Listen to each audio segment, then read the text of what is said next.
dan madad Syekhuna Ahmad At-Tijani radhiyallahu anhu. Amin ya Allah ya rabbal alamin.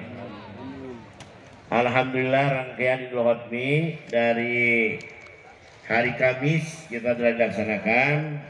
Hari Kamis kita menyelenggarakan seminar nasional tentang pembawa torekat di Garut, gitu ya.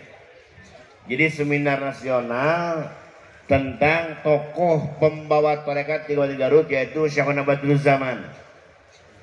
Di sana berjaman itu pembawa torekat di Kabupaten Garut, dan beliau seorang tokoh yang komprehensif. Beliau sebagai seorang ulama fuqaha, beliau sebagai seorang wali sufi, juga beliau sebagai seorang tokoh pergerakan.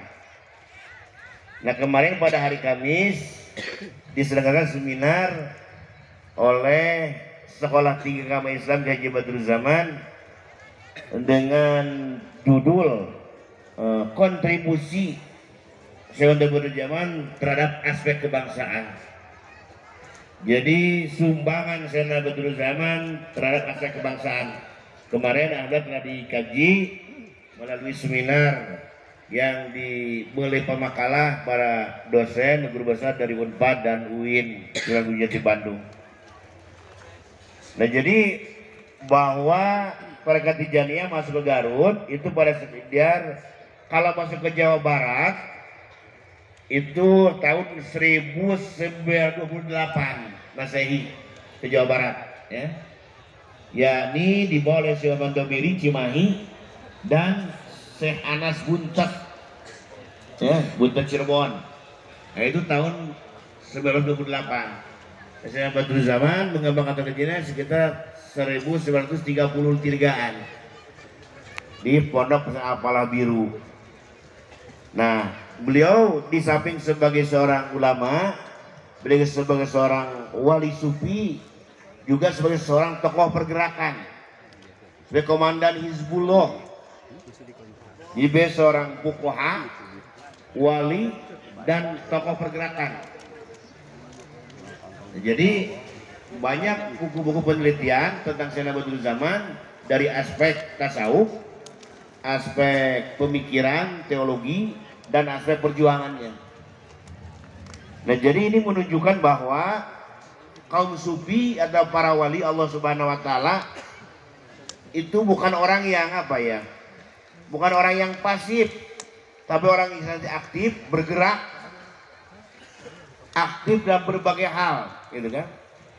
Mungkin pesan Rasul kepada Syekh Ahmad Tijani, ilzam hadi tariqah min ghairi khalwatin wala tizalin anil khalqi.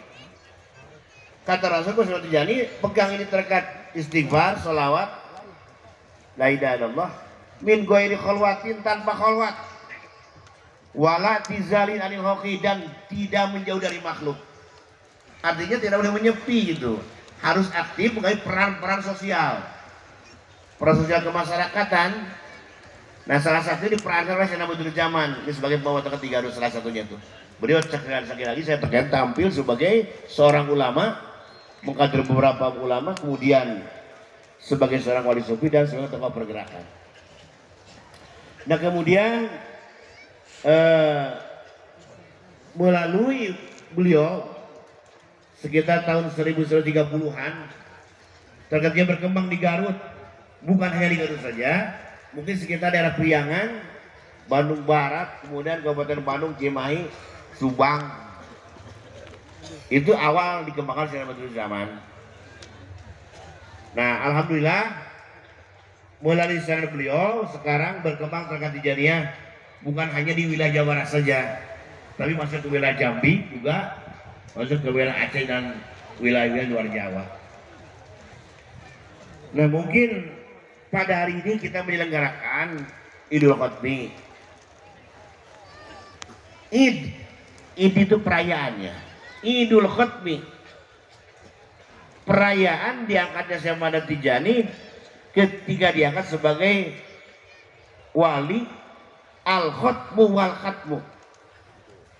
Al-khatmul Muhammadiyil ma'lum, al-qutbul maktum, wal khatmul Muhammadiyil ma'lum. Yaitu wali tertinggi umat Rasulullah SAW, ya. Kan wali itu ada wali tertinggi secara umum itu aktob ya. Aktob. Pemimpin itu kan. Aktob itu ada pemimpinnya, itu kan. Pemimpin wali kutub disebut kutbul aktob. Kutbul aktob pemimpin wali-wali kutub. Sebenarnya saya udah pernah jalani misalkan. Kemudian Syekh Hasan Asyadzili, kemudian Syekh Muhammad Al-Badawi, Syekh Muhammad Ar-Rifai yang rata-rata mendirikan tarekat. Itu sebagai puncak martabat kewalian secara umum. Tapi ada sesuatu yang lain dan sebenarnya Tijani. Yaitu beliau setelah mendapatkan pemimpin wali, beliau diangkat oleh Allah Subhanahu wa taala sebagai al-khatmu wal katmu, al-khatmul muhammadiyil ma'lum wal qutbul maktub, atau menurut istilah Ibnu Arabi al-khatmul wilayah al-muhammadiyah. Itu wali tertinggi umat Rasulullah SAW. Kalau tadi pemimpin wali kutub ya, Qutbul Jami misalnya itu mah tiap periode. Jadi kalau beliau meninggal diganti seperti itu. Presidennya wali lah kira-kira. Presidennya wali karena periode kalau meninggal diganti. Jadi bisa banyak, bukan satu. Nah, lain dengan makom khatmul wilayah al-Muhammadiyah atau al-Qutbul Maktub atau al-Khatmul Muhammadiyil Ma'lum. Itu mah hanya satu. Huwa wahidun fil alam, la fi kulli zaman. Jadi hanya seorang gitu dalam di dunia ini, tidak setiap zaman. Nah, itulah makom itu Allah memberikan anugerah kepada guru kita semua, Syekhuna wa qudwatuna Ahmad radhiyallahu anhu. Amin ya Allah ya Rabbal alamin. Kita beruntung ya. Mungkin keuntungan kita, Pak, ada dua keuntungan yang dimiliki kita. Pertama, kita diberi anugerah Allah Subhanahu wa taala menjadi umat khatmun nabiyyin, umat sayyidul wujud, umat sayyidul mursalin, sayyidina Muhammad sallallahu alaihi wasallam. Kita juga beruntung jadi murid al-Qutbul Maktub wal Khatmul Muhammadil Ma'lum Syekhina Ahmad radhiyallahu anhu. Di dua apa ya? Dua status ruhani kita. Itu kan makam ruhani kita, apapun kitanya. Siapapun kita, mau tukang channel, mau tukang macul, mau pejabat, mau PNS, mau tukang dagang gitu kan. Tapi kita, ruhani kita adalah apa? Murid Al-Qutbil Maktub, santrinya Al-Khatmil Muhammadil Ma'lum.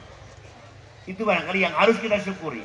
Nah, pada hari ini, pada bulan ini, bulan Safar, kita bersyukur kepada Allah Subhanahu wa taala atas diangkatnya sebagai Al-Qutbil Maktub, disebut Idul Khatmi.